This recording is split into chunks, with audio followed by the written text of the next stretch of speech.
Shalom, bien-aimés dans le Seigneur. Nous continuons avec notre méditation sur le thème « Le pire des péchés à éviter ». Nous reprenons notre texte de Proverbes chapitre 6, de versets 29 à 31 qui nous dit ceci. « Il en est de même pour celui qui va vers la femme de son prochain. Quiconque la touche ne restera pas impuni.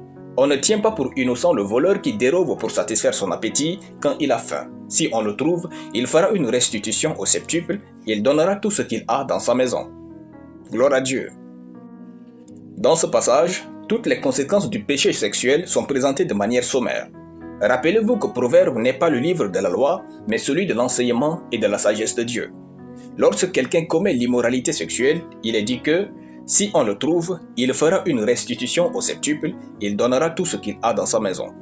N'oubliez jamais, même si les hommes ne vous trouvent pas, Dieu vous a vu et vous a trouvé. L'immoralité sexuelle ou l'impudicité vous détruit de l'intérieur. L'impudicité ouvre légalement la voie aux démons et au diable à votre vie présente et à celle future.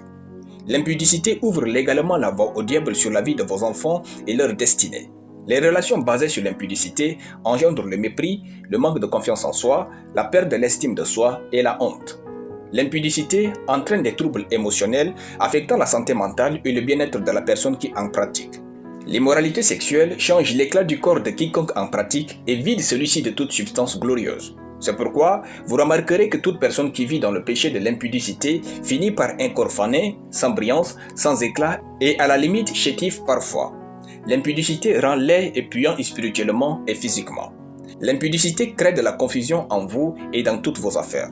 Sachez que l'onction du Saint-Esprit ne vous protège pas sexuellement.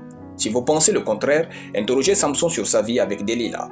En tout temps, où que vous soyez et quoi que vous fassiez, rassurez-vous qu'il y ait toujours un grand écart entre vous et tout ce qui est impudique. D'où le profond sens de fuyer utilisé par l'apôtre Paul dans 1 Corinthiens chapitre 6, le verset 18. Pour vaincre l'impudicité, fuyez-la de toutes vos forces, priez toujours Dieu de vous en préserver, même quand biologiquement parlant, vous en aurez envie. Évitez toute causerie inappropriée sur elle.